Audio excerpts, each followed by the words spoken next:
Hi Flosstube, welcome to this video. My name is Anna and I am here to talk about cross stitch. Today is Sunday, August 24th, and I did not come back for an update at the end of July, and I don't think I'll get a chance to record a video next weekend, so I had time today. I thought I would get on and give you an update, even though it's kind of mid-month. The last couple months have been really busy, but I'll talk more about that towards the end. First, I'm going to talk about what I've been working on for my cross stitch. I have one that I finished, and then I have an old finish that I FFO'd, that I fully finished. And then I'm going to have a little giveaway in this video, and then I have a little bit of haul, and then I will give a life update at the end, hopefully with some pictures about what we've been up to lately. So let's just get started.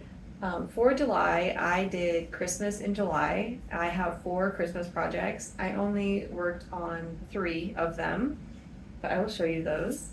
One that I worked on is this Jim Shore 12 Days of Christmas Mill Hill pattern, and I'm doing it all on one fabric like this cover photo.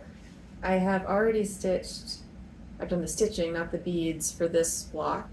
And my goal this year is to stitch the border and the stitching for this block. So I am nowhere close to finishing it, but I did get a good start on the 2 turtle doves.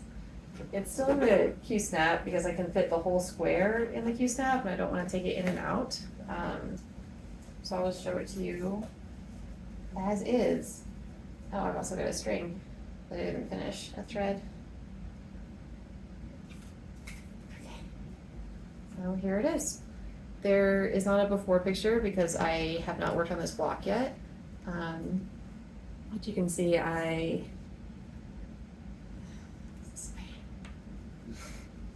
the border is really subtle and hard to see. Even in person it's pretty subtle, but I like it. And I think altogether it'll give it a really like lacy appearance. But anyway, I did this bottom border, corner to corner, and then I did this side border, and I started across the top. So definitely more than halfway, almost 3/4 of the way done with this border. And then you can see I started on this one of these turtle doves, and then this is the tail for the other one. So yeah, there are a couple things in here. I'm not doing the beads, I'm just doing the cross stitch, so that's some of the gaps in here are for beads. The other thing is I might change some of the colors a little bit.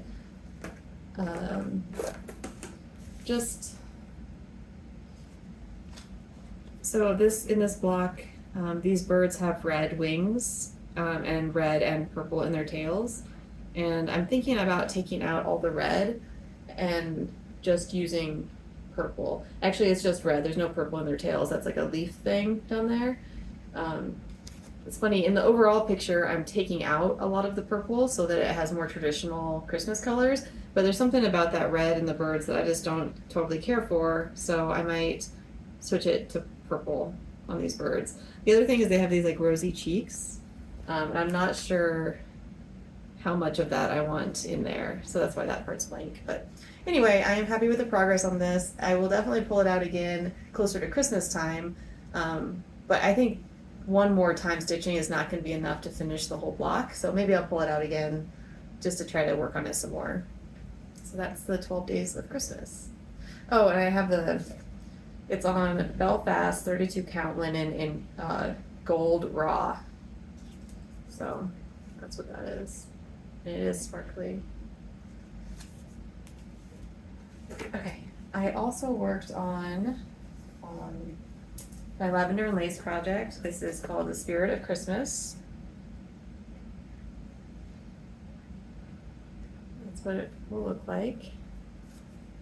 And, oh, this one's also in a hoop. And I have threads, wow, okay. I just grabbed my tote bags and hit record, so we'll see how this goes. I'll take it out of the hoop real quick. This one is in a hoop, so that's pretty easy to get rid of. And I forgot my board, of course. So this is where we got to. So I've been working over on this side of the greenery, and I actually got,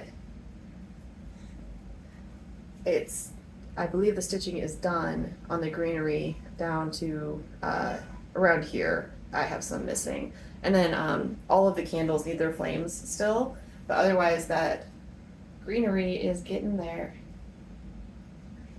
Let's see, another ribbon, and then I came over and I started on the sleeve, and that's another, or that's the green mitten that Santa is wearing. So one of the reasons the threads are hanging is because I was doing the green and I didn't want to jump over to the other mitten without some more counting references. So I started that white and then got distracted, didn't come back to it. So that is how far I got on this one. Really enjoying it. There's a lot to go, but there's also a lot done already, so it's good. This one I lost the tag for, I believe, but I think it's a witch elf fabric. Okay, the last Christmas, I keep drifting close to the camera, sorry. The last Christmas one I worked on was my stocking. This is called the Snowman Gathering Stocking. Glare from my stuff. For this one, I'm stitching around it, or I went the other way, and now I'm going back around, just as a way of choosing the symbols, not for any particular reason. But I did decide I would start doing full blocks all the way around, even though I'm not going to make it around again this year. So this is the section that I worked on. This is on the kit Ada. I think it's 16 count, or it's 18 count. And yeah, so I was picking symbols in the swirl based on this like first row with full blocks. That's how I was choosing the symbols and then working them down. And I've continued to do that until I've had a complete block all the way down to here, I think, ish. So next time I will pick this up, I will start here and keep filling in around that way. So yeah, I'm happy with this project progress. And there's no rush on this one, but I would like to keep it as like a steady progress so that Ethan can have this as a stocking before he's too old to appreciate it. So yeah, those are the 3 Christmas projects that I worked on. I did not work on my blackwork project, which is, you know, same story every time, but hopefully I get some progress on it this year, just to see it move forward. Okay, so the project that I finished, let's see if I can get it out. And now that I'm looking at it, I'm not sure it's 100% finished. We'll have to see. I need to.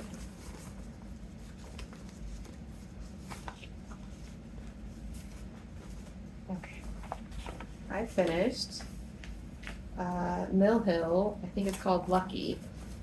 It says Luck of the Irish. Oh, it's called Luck of the Irish. Okay. So I finished it. The reason I hesitated is because it came with a clay star button to go here. That's like the button and bead part of the packs. But I don't think it needs it. I was thinking maybe I'd put another clover here, but I think it's good just as it is. So we're gonna call this one finished. Luck of the Irish. This was so much fun. I've mentioned before that almost all of the beads are this single gold color. You know, there's some green in the shamrocks, and there's these colors in the rainbow, but otherwise it's just a lot of the same colors. And so that made it go a lot faster. It did get a little tedious after a while, but I just moved on to something else and came back to it. So that is Luck of the Irish finished. And that means that I have 14 whips for this year, and I am tempted to start something new, but I don't know what yet. And I know that if I don't start something new, then my existing whips will get more attention, but we'll see. Maybe I'll finish one more thing and then I'll start something new before the end of the year. But anyway, those are the things that I worked on. I also put one of my old finished objects into a frame, so I'll show you that. This is No Bees, No Honey. And I feel like for the first time, it's showing like how blue the blue fabric is. It's pretty bright, but whenever I was showing it while working on it, it would show up like really gray. So I'm glad this dark frame is brightening it up. This is just a cheap frame. I think it's plastic. I got it at an estate sale, but it's square. I had an 8x8 square frame and it was too tight. This is a 9x9, and I'm glad I got a 9x9 because I was looking for a 10x10, and I think the 10x10 would have been too big. So anyway, I finally got this in a frame. It does have the glass on it still. It's a little tight with the stitching. When I hang it up, if there's a glare, I might take the glass out, but if there's no glare, I'll just leave it as is. I never know, when I take the glass out of frames, I never know what to do with the glass. Like, I feel like it's not trash, but it is trash. So I have like a stack of picture frame glass in my like crafting area, and every now and then I'll pull one out for like a tracing project or something, but it's, anyway, off topic. This is No Bees, No Honey. It is finished. And yeah, I made a few color changes on this, but I talked about that more in earlier videos. So I'm going to hang this in my office and take inspiration from it. It says no bees, no honey, no work, no money. So happy to get that fully finished. Okay, so I also said I was going to do a giveaway. It's just a small giveaway. I went to some estate sales early in July and at the end of July. Otherwise, I've been pretty stay at home on the weekends because I have so much stuff already.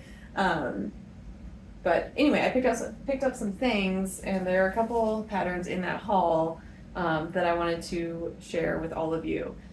So I'm going to share this Bent Creek. It's a snappers, chart and snaps, and it just, I don't know if it's the colors or what, but it has like a fall vibe. Anyway, I'll just show it to you. How about? So it's this cute little Bent Creek thing, and these are like little snaps that you attach, kind of like buttons, and it comes with those little snaps. Oh, splash the pattern. So anyway, this, and then also this little Mill Hill kit, Autumn Harvest for Canted Glass Bead Kit. It's this cute little witch, and you like fray the back, and it's the full kit. Again, I got these both secondhand, so this one has some writing inside of it, but the pattern itself is clear for the most part. So yeah, if you'd like to be entered to win these cute little things, please leave a comment about what you're doing right now to get outside, to get yourself fresh air. Could be sit on your porch, or it could be go for a walk. For me, I spend a lot of time outside. We eat a lot of our meals outside on the patio, but I've also been pulling weeds and playing chase with Ethan. So yeah, leave a comment about what you're doing to get outside right now, and I'll know you want to be entered to win these cute little patterns. Okay, so I'm gonna pause it to pick up my haul to show you what I got at that estate sale. Okay, one thing that I picked up at this sale, I mentioned, I think, in other videos that I've stopped buying floss at estate sales because I have a pretty good stash, and it's just a lot to go through and bobbinate and all, just whatever. I try not to buy DMC at estate sales, so I don't need it. I went to one estate sale where this person had a lot of stuff, and I will show you more in a bit. But one thing they had was a big tub of fancy floss. So it's all Weeks Dye Works and Gentle Art sampler, I think is threads it's called. And it was just this big box in floss away bags and labeled. So I picked that up, and I went through and I made I downloaded an inventory from the internet, and if I remember, I'll link what I use in the description. And I made an inventory of what was in this box. And so I ended up, I taped dividers. That's how I'm trying to keep them alphabetized. I ended up putting them in these little boxes, and I counted around 90 skeins of these specialty flosses. So some of them have a packet with just like one skein or a partial skein, And I counted that as like a half a skein when I did my count. And other ones are packed with like 3 or 4. So like here's Morning Glory, the Gentle Art sampler threads. And so, yeah, now I've got a pretty substantial collection of these fancy flosses. Not anywhere close to the full spectrum that they have. This inventory sheet I downloaded has a lot in it that I didn't know existed. But that was a really good find and like a fun thing for me to organize it. And now I have an inventory for all of my floss, these and my DMC. So yeah, that was a fun find. The other thing this person had is they had a lot of shepherd's bush kits at their house. And so I picked up many of them, and I will sell a few because in the moment I just grabbed ones that I thought would be good, and then I come home and have like a little harsher with myself, like, okay, which ones do you want to keep? And so I still ended up with this big bin of them, and I'm not going to go through all of them, but I'll show you just a couple of the shepherd's bush ones that I'm keeping. So here, let's see, it's really hard to see them on these pictures, but here's 3 pale eggs. It's like an Easter one, and it has the fabric, the beads, and the thread with it. We've got Old Glory. Some other ones in here. This one is called Generosity.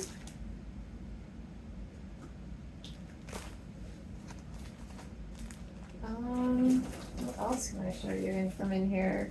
There's also some other random ones that I got. Like here's a Chessie and Me that I thought was really cute. And here's another Chessie and Me. This is called Blessings of the Bee. And then here's Sunflower Summer by Shepherd's Bush. Again, you can't really see from the picture just how detailed these are, and I've never done a shepherd's bush. This one is called A Winter's Tale. It looks like it has some specialty stitches in the border. And there's other stuff in this box. There's other stuff in this box too. So this is the place where I got that witch Mill Hill kit, and I also got one that I'm keeping is this cute little rocking horse that has like the same effect on the tail of the horse. So this is one where I was like, okay, just pick one. And so I picked the horse. And then something else that I thought was really cute is I picked up several of these rolls, these shepherd's bush rolls, where you make like this like roll out of it. I don't think I'll make the roll, but if you don't make it like this, it's just like a normal flat rectangle pattern. I think they would still be really nice in a frame or as like a flat fold type situation. So these are really cute, and again, they come with all the stuff. It's a full kit. And then I also got some Prairie Schoolers at that sale, and I got some Victoria sampler, which I am a little intimidated by these. So this one that I have here is called, I don't know what it's called. It says the Pansy sampler. It's like number 25. And it looks like this. So I'm not sure. Like I said, I'm a little intimidated by this. But you see how I think that this roll and this are the same pattern. They've just finished them differently. So yeah, there's more in here. I'm not going to go through every single one, but this was a really good haul for me because this person had so much. I didn't take everything by any means, and so I had time that day just to like sit in this person's storage space and just like go through everything and just pull out the things that I thought I wanted to stitch. So it was a good haul. And I have slowed down on even looking for things because I just have so much now. Okay, so that was my haul. Next, I have like a little life update, but I'm gonna pause again and like clear some of this up. Okay, so for the life update, I don't have like any big announcements or anything out of the ordinary. We've just been really busy in the month of July and so far in August. So since I talked to you last, we had 4th of July. My dad and my older brother came to visit that weekend. They were actually at a concert on the 4th of July, so we were able to go with just us and Ethan. We went on a bike ride. We went to like one of our normal spots where we just sat and threw rocks in the river while we had a snack. And that one was also fun because we went higher than normal, and Ethan wanted to run on the way down. So I'll insert a picture of him running down this path, just taking a break off of the bike. When we go, he rides on my husband's bike frame, and so we can just pop him off if he wants to run. So that was a lot of fun. It was a really great way to spend the 4th of July. Usually we try to, scramble with like barbecue and like cook out and like go to somebody's house or whatever. And so it was really nice to have a quiet day at home. And then our next door neighbors had a party that went into the night. So we stopped by there for fireworks early and then came home to put Ethan in bed. Anyway, what else happened? My husband got a new job a few months ago, and so he's been traveling a lot more for work. It was kind of slow at first, but now that he's kind of into the swing of things, he's been gone a lot more, and that has impacted how much leisure time I have to stitch, mostly just because I'm doing the whole routine when he's out of town. So that also impacted how much I could stitch. What else did we do? Ethan had his 3rd birthday, which was huge, at the end of July. I can't believe how big he is. My mom and my older brother again came to visit for Ethan's birthday. We got him a trash truck cake. I did not get a great picture of it, but I will put in a picture so you can get some idea of what it was like. It had like sprinkles coming out of the back of the trash truck. It was great. It was totally worth going to this like fancy boutique cake shop for that. What else? After my mom left, my sister-in-law, my husband's sister, and her 2 girls came to visit. They stayed at their grandparents', which is, they're like 20 minutes away. So we spent a lot of time with them, dinners in the evenings or going to go do stuff. So that, also took time out of stitching, just hanging out with family. We did take them on a little hike near us, and I think they liked it. I don't know. I think it was more of a workout than they were expecting because it was not even quite 3 miles, but there was some elevation gain and there was a lot of sun exposure. So I think that they were surprised by how aggressive 3 miles can be. Hopefully they'll do it again with us sometime. Something else that we did is right around Ethan's birthday, we took him to the Railroad Museum, which is in Golden, Colorado, and it is totally worth a visit if you have a young kid who's into like trains and mechanical stuff. They have a museum, and then in the basement of the museum they have this huge train, like miniature train setup. It's really impressive. It's worth going in, even if you don't have kids. This diorama, I guess it might be called, this train setup is very, very impressive. And you can go in and you can look, and they have like for example, there was like a little main street and there was a city hall, and inside the city hall there were little people holding like a meeting. Like, it's just so detailed, and anyway, it was really cool. The train museum is worth a visit. And then outside in the rail yard, some of the train cars you can actually climb up into and explore and like pull the levers and stuff. So it was really cool. And then they have a train ride that goes around this little space. So worth a visit if you are into trains or you have a child who's into trains. So that was awesome. Something else that we did is my husband and I had our 9th wedding anniversary. So we got married, and then about a year and a half later we had a wedding. And so we celebrate both. So earlier this year we had our 10-year married anniversary, and then we just had our 9-year wedding anniversary. So we had a date night. Ethan had to sleep over at Grandma and Grandpa's house, and we went out to eat, and it's just nice to relax. It's strange to like wake up in the morning and Ethan's not there.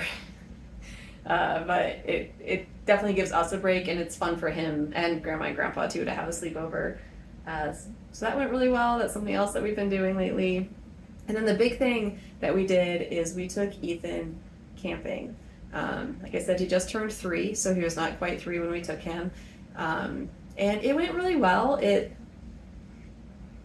there are various levels of camping.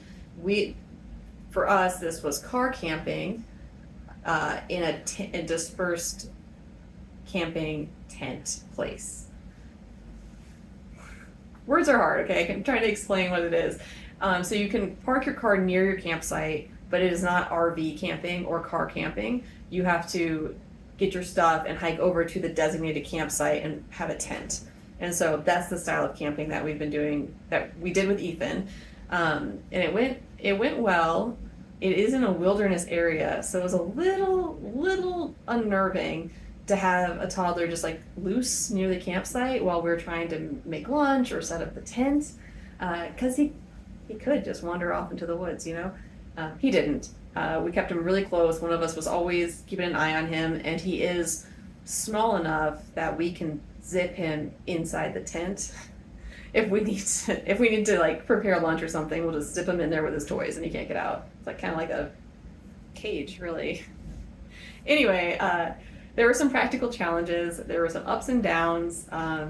Did not get a lot of sleep that night, but overall, I think it went well. He loved it. He wants to go again.